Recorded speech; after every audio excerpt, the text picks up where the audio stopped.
महत्त्वाची बातमी समोर येते। मिठी नदीची पाणी पातळी आता काहीशी कमी झाल्याची माहिती मिळते। दरम्यान कालच्या पावसामुळे मिठी नदीच्या पाणी पातळीत मोठी वाढ झाली होती, त्यामुळे तिथे आजूबाजूच्या भागात पाणी शिरलं होतं।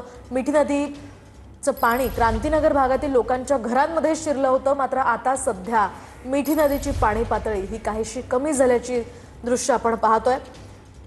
अनेकांना त्या ठिकाणाहून स्थलांतर काल करावं लागलं होतं। अनेकांच्या घरांमध्ये पाणी शिरलं होतं। क्रांतीनगर भागामध्ये विशेषतः हे पाणी शिरलं होतं आणि या संदर्भात आपण अधिकची माहिती जाणून घेऊयात आमचे प्रतिनिधी गिरीश गायकवाड यांच्याकडून।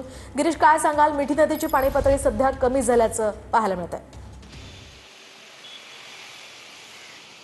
नक्कीच मिठी नदीची पाणी पातळी कमी तर झालेली आहे, मात्र पावसाला पुन्हा एकदा मुंबईमध्ये सुरुवात झालेली आहे। काळे ढग दाटून आलेले आहेत आणि जर कालच्यासारखाच पाऊस आज देखील पडला तर मात्र मिठी नदीची जी लेवल आहे ती वाढू शकते। काल 3.90 वरती ही लेवल पोहोचली होती आणि यानंतर जेव्हा ओटी सुरू झाली त्यानंतर 3.60 मीटर इतकी ही लेवल मोजण्यात आली होती आणि त्यामुळे आपण आता ही सगळी थेट दृश्य पाहतोय। मिठी नदीची सध्याची परिस्थिती नेमकी कशी आहे?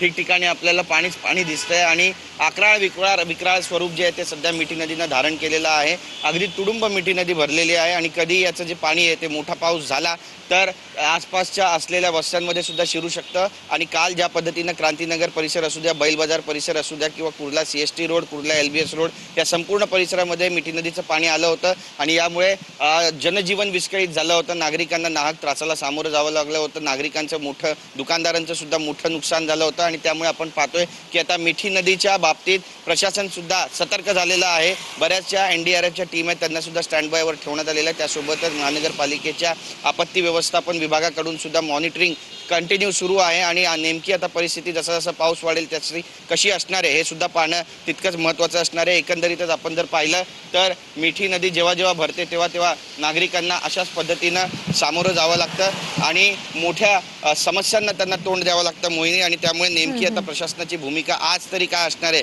हे पाहणं महत्त्वाचं असणार आहे। काल नागरिकांचा संपूर्ण दिवस जो आहे तो पाण्यामध्ये निघून गेलेला आहे। बऱ्याच नाहक त्रासांना त्यांना सामोरं जावं लागलंय मोहिनी। नक्कीच